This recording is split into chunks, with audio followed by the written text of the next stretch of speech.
তো কাটাপ্পার বিরিয়ানি নিয়ে নিয়েছি, আর মধ্যরাতে এসে দেখি কাটাপ্পা দা বিরিয়ানি নিয়ে বসে আছে। তা বিরিয়ানি নিয়ে নিলাম, বিরিয়ানিতে দিয়ে দিয়েছে এই বিরিয়ানির রাইস, আলু আর এই সাইজের। এটা কি মুরগি? শগুনা মুরগি। এটা কি বেঁচে আছে? মৃত এখন। ও আচ্ছা, এটা শগুনা মুরগি যদি না হয় তাহলে? না হলে গোল খুলে দিয়ে দেবো, বলেছি তো। ওই সাবাস, 1 মাস তা গোলাম থাকবো। ও মাই গড, এটা কি অরিজিনাল? হাত দিয়ে দেখো না। আচ্ছা 50 তোলা 50 তোলা। আচ্ছা, তোমার এই বিরিয়ানি কটা থেকে কটা পর্যন্ত খোলা থাকে? আমাদের 1:30টা থেকে 2টো থেকে চালু হয়। হ্যাঁ, আর 9:30, 10টা, 11টা অবধি কাজ হয়। আচ্ছা, এরা মানে এটা যে খাই, এটা কি আনলিমিটেড? হ্যাঁ আনলিমিটেড, সবাই পায়? হ্যাঁ বসে গেলে আনলিমিটেড। কি কি এই রাইসটাও কি মানে না, চিকেনটা বাদ দিয়ে সবই আনলিমিটেড আছে। আচ্ছা, দাম কত? 80 টাকা। আচ্ছা, খেয়ে দেখি। হ্যাঁ ফের ট্রাই করো। তো দাদা একটু ক্লোজে আসো, দেখাই। দেখো রাইসটা ভালোই, একটু দেখি, খেয়ে দেখি।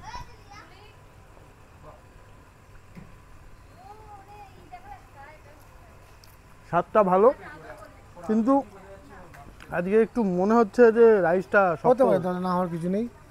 এক হাঁড়িতে হতে পারে প্রবলেম কোনো। আচ্ছা, ক হাঁড়ি চলছে? ক হাঁড়ি এখন 2 হাঁড়ি 3 হাঁড়ি চলছে। 2 হাঁড়ি 3 হাঁড়ি চলছে। আচ্ছা, তো রাইসটার গন্ধটা একটু নিই।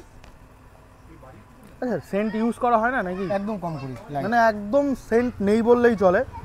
এই আলু, আমাদের আলুর দোষ বেশি, কিন্তু দাদার মনে হচ্ছে আলুর দোষ নেই। আলুর দোষ ছিল, কমে গেছে। কমে গেছে না? তাহলে একটু আলু খেয়ে দেখি। ফ্রেশ হয়ে গেছে।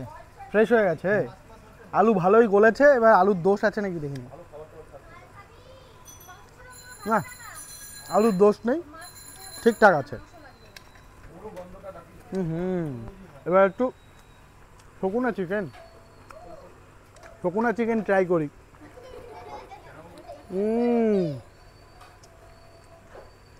ফুলে গেল। একটু চিকেন নিই,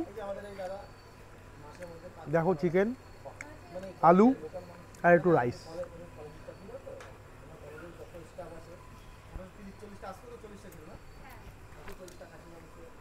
হাবড়ার বুকে, অশোকনগরের বুকে যে বিরিয়ানিগুলো আছে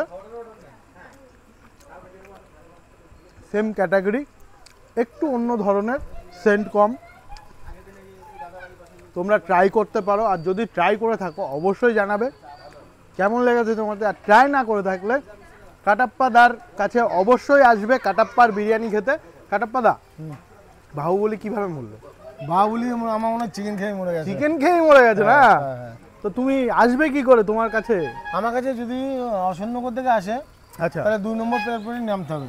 ওকে, 1 নম্বরে নেমে 2 নম্বরের দিকে আসতে হবে। যদি কেউ কলকাতা থেকে আসো, আর কেউ যদি বনগাঁ থেকে আসো, 2 নম্বরে নামবে। এসে এখানে কি বলতে হবে? আস্তে আস্তে সিঁড়িতে নেমে খালি টোটোওয়ালা ভ্যানালাকে জিজ্ঞেস করতে হবে যে আমি লবকুশদের বাড়িতে যাবো। আরে ইয়ে কাটাপ্পা দা বললে চিনবে না? কাটাপ্পা দাও বললে চিনবে, আচ্ছা, কিন্তু লবকুশ বললে কি এর জন্য চিনবে, আমরা দুবাই জম্মু। আচ্ছা আচ্ছা, ঠিক আছে, এর জন্য তাড়াতাড়ি চেনে। কাটাপ্পা বললে তো চেনেই সবাই। ওকে ওকে। তো বিরিয়ানি কটার থেকে কটা পর্যন্ত আরেকবার বলে দাও? 1টা থেকে 2টো থেকে চালু হয়ে যায়। আচ্ছা, কটা পর্যন্ত থাকে? রাতে 9টা 10টা অবধি থাকে। ওকে ওকে, ঠিক আছে, থ্যাংক ইউ সো মাচ। তোমরা যদি অবশ্যই একবার ট্রাই করো, প্রত্যেক জায়গায় বিরিয়ানি ট্রাই করো, তো এখানে ট্রাই করবে না কেন? কাটাপ্পা দা লুকটাও যেরকম কাটাপ্পার মতো, বিরিয়ানিও কাটাপ্পার মতো। তো চলে আসো। আর হ্যাঁ, দিলদার লোক আছে। আর যদি তোমরা ওই সোনার চেনটা চাও দিয়ে দেবে, চাপ নেই। হ্যাঁ, যেটা মজার কথা বলেছিলাম, মাঝরাতে না, আমরা এসছিলাম, একটু সন্ধ্যা হয়ে গেছিলো, রাত হয়ে গেছিলো, তাই মজার পাঠ করলাম। দেখা হচ্ছে অন্য কোনো ভিডিওতে। ভিডিওটা প্রচুর পরিমাণে শেয়ার করো, পেজটাকে ফলো করে দাও। তো টাটা।